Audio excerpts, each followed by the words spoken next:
I know that for him, he was always on to the next. He didn't hold on to anything. You know what I'm saying? He kind of let it all go at some point. Like, you know, this batch of beats is cool. And I think it bothered him the most because people would call him about something he did 3 months ago. And he would be like, ah, man, they want this old ass beat. I don't even want to fuck with this beat right now. It's like old to me. Like, because he had moved on 3 or 4 steps from where he was to where he, you know, where he was going in that time. Get on one page and he would conquer that, and he would be satisfied, and then he would move on to the next, and he wouldn't look back. It was always no looking back with Jay. Like, I did that, I'm done with it. Let's go 5 years ahead. You know, he was very good at knowing when he had played enough cards for one sound, and you know, enough people were copying him at that point that it was time to switch it. And so he was trying new things out, and he wanted to go more lo-fi, muffly. I love that he kept saying that. More like a cassette, you know. But you know, at around that time, he'd put out the Rough Draft record, so he'd kind of made a statement, at least to, you know, the people that were paying attention to that vinyl-only release, that, you know, he was kind of taking a left turn. But he's one of those dudes, you can take any record. I know Erykah Badu tells a story of, like, he would just say, like, pick any record, I'll make a beat out of it. And he was one of them dudes. Like, it was like he needed the history of recorded sound, but within that, if it was a 29, it could be rare or it could be not that rare. He took from all sources. I mean, he would take from techno records, you know, and he would take from like really obvious artists, but maybe a song that they didn't know, and then he would take from obscure stuff too. But I don't think he was like really like you know, he would take from the Bee Gees or from whatever. It wasn't all about like, oh, it's got to only be something rare. When Dilla grabbed that Stereolab beat, you know, I remember at the time, you know, B+ was the one hipping us to. He's like, man, you guys aren't listening to Stereolab? I'm like, man, that's the shit that the fucking kids at my college radio station listen to. Like, I'm playing boom bap hip hop, man, or funk. And he's like, you should check this out. And I was like, fuck, man, Stereolab? And, you know, Dilla was grabbing from, you know, much more current stuff than that, right? You know, like, so he was grabbing from everything, and Madlib was the same way. Like, I remember first time I saw like a Vincent Gallo record in Madlib's like to be sampled stack. I'm like, you're sampling Vincent Gallo? You know, but it all made sense because it's just like, you know, no boundaries, you know, that was just the way those guys worked. One thing I did laugh about was him like, I gotta find this hand clap, and then go into the closet, and he had a record, he already knew exactly the record, yeah, it's got a ill hand clap on it, and then sampled it up. He thought like how you hear about Amadeus Explained, you know, how he would just have everything mapped out in his head before he even composed a note on paper. Dilla was the same way. He had the whole thing mapped out in his head before he even got going.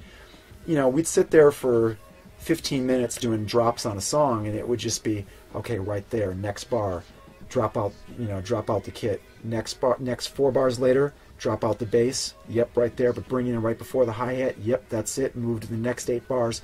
He would just go through it like a railroad, man. He would just cut through it, and it was amazing watching him work because I could barely keep up with just the Pro Tools operating.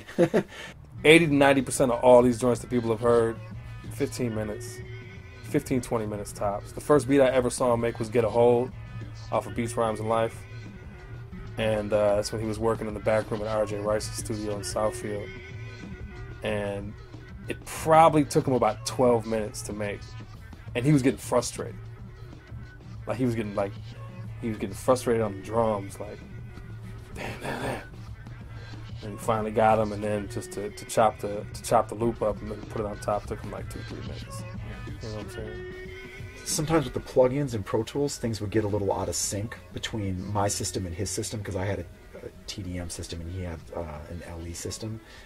This is kind of technical stuff, but you know, things would fall out of time because the plugins wouldn't be exactly the same between our systems. And he would be sitting on the couch and he'd be like, something fell out, and he'd go, you know, move the bass back 2 baby hairs, you know. And so I'd nudge the bass, and that's good.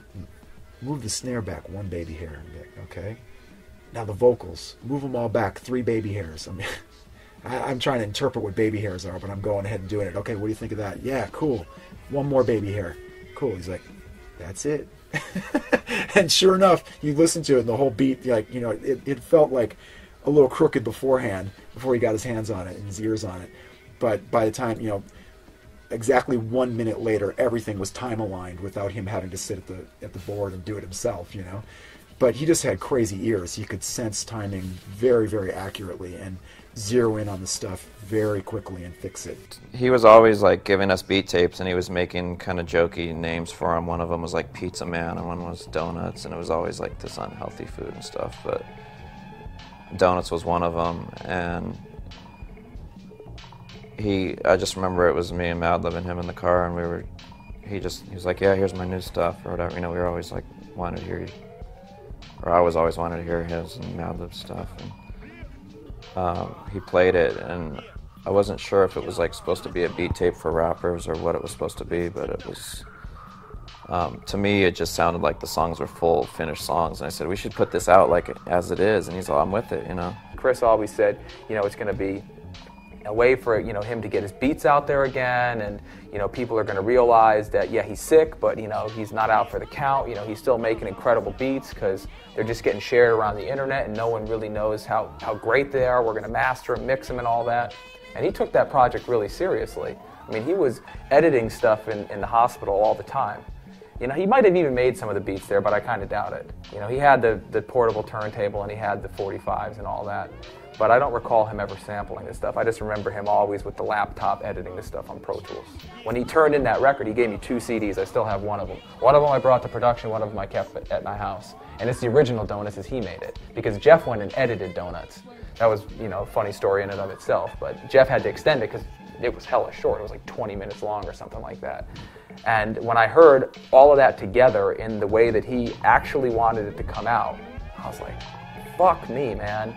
This last couple years has just completely flipped music on its head once again. Like, there's no way that anybody's gonna know what to do with this. It was so astronomically different than everything that everybody had tried to do with that source material.